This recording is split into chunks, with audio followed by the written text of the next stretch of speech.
dos movimentos intelectuais, um dos movimentos de ideias mais importantes da história do Ocidente, mais importantes da história europeia, foi o movimento iluminista. O movimento iluminista chama-se movimento iluminista porque eles diziam que eles iam trazer a luz, e a luz significava a razão, o pensamento, contra as trevas. E as trevas, na visão deles, significava a ignorância, o desconhecimento. Então, chama-se iluminista porque eles diziam que eles iam trazer a luz, a razão, contra as trevas da ignorância. Foi um movimento que percorre toda a Europa. Há iluministas de Portugal até a Rússia. E, inclusive, há influências do iluminismo na América Latina, há influências do iluminismo em várias partes do mundo. É um movimento intelectual que percorre a Europa do século XVIII.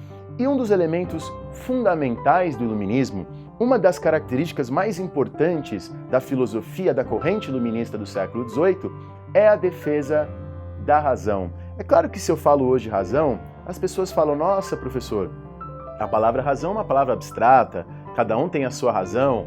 Bom, para os iluministas, razão significava pensamento crítico. Para os iluministas, razão significava a razão que combate as trevas, a ciência que combate a ignorância. Os iluministas acreditavam que a razão era um poder universal de toda a nossa espécie, de combater a ignorância, de combater as trevas, de combater os preconceitos. Veja, um dos quadros iluministas mais famosos é o quadro do pintor espanhol Francisco Goya, chamado O Sono da Razão Produz Monstros. Nesse quadro você vê um homem dormindo, representando a razão dormindo, e monstros saindo. Quer dizer, quando a razão dorme, quando a ciência não pode agir, quando as pessoas não podem ter pensamento crítico, costuma acontecer coisas ruins na sociedade. Então, os iluministas pensam na importância do pensamento crítico e da razão na melhoria da sociedade, na melhoria da espécie. E é exatamente por isso que os iluministas defendem, são defensores aguerridos, são defensores fortes da liberdade de expressão. Algumas frases famosas. Voltaire dizia, a certeza é o oposto ao dom do pensamento. O que Voltaire, um grande iluminista francês, quis dizer com essa frase? Que quem tem muitas certezas é porque não pensa muito, é porque não se você pensar muito, raciocinar muito, você vai colocar em dúvida muitas das suas certezas. E é por isso também que a gente tem que tolerar as opiniões diferentes, é por isso que a gente tem que defender a liberdade de dizer coisas diferentes. Porque nós não temos certeza de tudo que nós pensamos. Nós não temos certezas de todos os nossos pensamentos. Outra frase famosa desse mesmo Voltaire.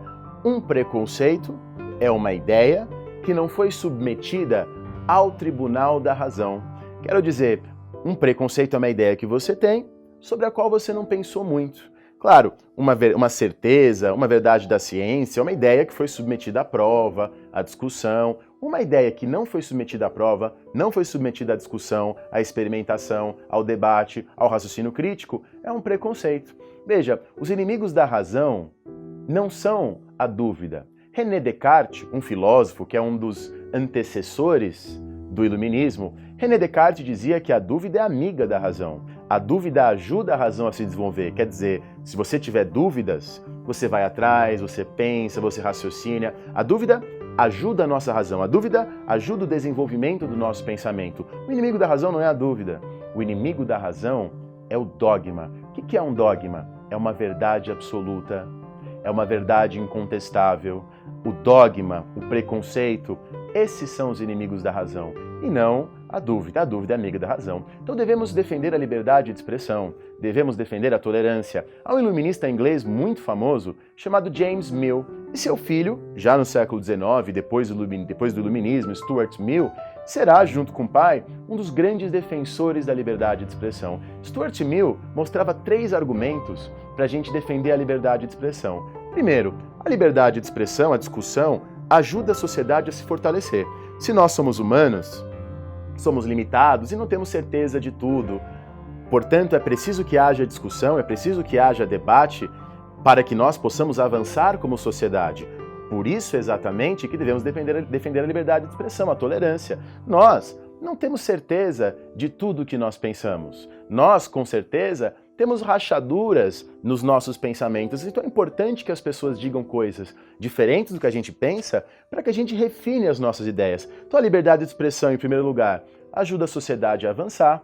A liberdade de expressão ajuda a nossa sociedade a se aperfeiçoar. Em segundo lugar, a liberdade de expressão nos ajuda a conhecer rachaduras do nosso discurso. Lembra que quando Copérnico, lá no século XVI, defendeu que a Terra não era o centro da galáxia, que o centro da nossa galáxia era o Sol, muita gente falou que Copérnico estava errado. E hoje a gente sabe que Copérnico estava certo, o Sol é o centro da nossa, está mais próximo do centro da nossa galáxia do que a Terra. Veja, não é porque a maioria pensa uma coisa que esta maioria está correta, às vezes a minoria pode estar correta, por isso devemos defender a liberdade de expressão. Mas professor, e se alguém fala para mim uma coisa que eu sei que está errada? Mesmo assim eu devo defender a liberdade desta pessoa dizer essas coisas? O Stuart Mill, James Mill, os iluministas diziam sim, porque se as pessoas falarem coisas diferentes do que você pensa, isso vai ajudar você a lembrar por que você acredita no que você acredita. Isso vai ajudar você a lembrar por que você pensa o que você pensa. A liberdade de expressão é fundamental para o desenvolvimento da nossa sociedade, para o surgimento de ideias novas, para que nós nos aperfeiçoemos e lembremos por que acreditamos no que nós acreditamos. A tolerância é fundamental. Voltaire foi preso 3 vezes na sua vida, preso e espancado na Bastilha, por dizer o que ele pensava. Então foi difícil as nossas sociedades conseguirem a tolerância e a liberdade de expressão que nós temos hoje. Foi uma conquista que passou por revoluções, guerras, combates. Por isso eu termino fazendo uma pergunta para vocês. Como é que está a tolerância e a liberdade de expressão no seu meio? Você sabe tolerar as ideias diferentes? Você sente que as suas ideias são toleradas? Você sente que no espaço em que você vive há liberdade de se expressar suas ideias, seus valores, seus conceitos? O que você pensa sobre essa, que é uma das heranças mais importantes do iluminismo para a nossa sociedade?